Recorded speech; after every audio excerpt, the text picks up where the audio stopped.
Hi friends, welcome to my YouTube channel power line electrical. എൻ്റെ കഴിഞ്ഞ 2 വീഡിയോയിലൂടെ കണക്റ്റഡ് ലോഡ് കാണുന്നതും നമ്മൾ നിത്യേന ഉപയോഗിക്കുന്ന ഇലക്ട്രിക്കൽ ഉപകരണങ്ങളുടെ വാട്ട്സും കണ്ടു. ഈ വീഡിയോയിലൂടെ ഞാൻ ഷെയർ ചെയ്യുന്നത് നമ്മുടെ ഓരോരുത്തരുടെയും വീടുകളിലെ സ്ഥാപനങ്ങളിലെയും കണക്റ്റഡ് ലോഡ് 5000 വാട്ട്സിന് മുകളിലായാൽ അവ 3 ഫേസിലേക്ക് മാറ്റണോ എന്നതിനെ പറ്റിയാണ്. KSEBയുടെ റൂൾ പ്രകാരം ഓരോ സിംഗിൾ ഫേസ് കണക്ഷനും 5000 വാട്ട്സിന് മുകളിലാവുകയാണെങ്കിൽ നിർബന്ധമായും അവ 3 ഫേസിലേക്ക് മാറ്റേണ്ടതാണ്. ഒരു ചെറിയ ചിത്രത്തിലൂടെ ഞാൻ ഈ കാര്യമൊന്ന് വിവരിക്കാം. നമ്മുടെ ട്രാൻസ്ഫോമറിലേക്ക് 11 kV സപ്ലൈ ആണ് വരുന്നത്. അതിൻ്റെ ട്രാൻസ്ഫോമറിൻ്റെ മറ്റേ എൻഡിൽ നമുക്ക് 415 വോൾട്ടിലാണ് ഓരോ ലൈനിലും കിട്ടുന്നത്.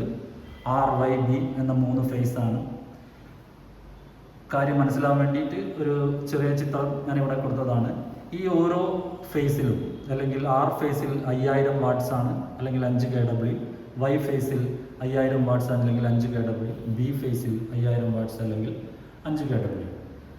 നമ്മുടെ വീട്ടിലെ കണക്ഷൻ 5000 വാട്ട്സിന് മുകളിലേക്കാവുകയാണെങ്കിൽ അത് ആ ഒരു ഫേസിലെ ലോഡ് കൂടുതലാക്കുകയാണ്.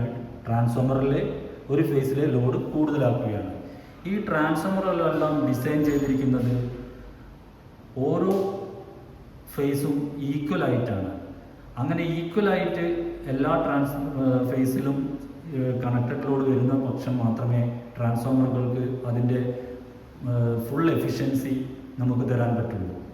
അല്ലെങ്കിൽ ഒരു ഫേസിൽ ലോഡ് കൂടുതലായി അല്ലെങ്കിൽ മറ്റേ ലോഡിൽ ഫേസ് കുറവാണെങ്കിൽ ആ ട്രാൻസ്ഫോമറിൻ്റെ പ്രവർത്തനം തകരാറിലാക്കും. ഇത്തരം അവസരങ്ങളിലാണ് KSEB നമ്മളോട് നിർബന്ധിക്കുന്നത്.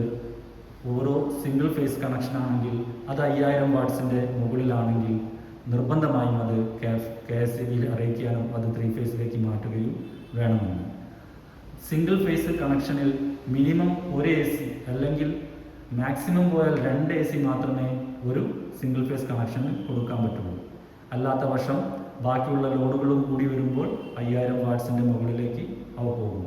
ഇത്തരം അവസരങ്ങളിൽ നമ്മൾ തീർച്ചയായും KSEB അറിയിക്കുകയും നമ്മുടെ കണക്ഷൻ 3 ഫേസിലേക്ക് മാറ്റാൻ വേണ്ട നടപടികൾ എടുക്കുകയും വേണം.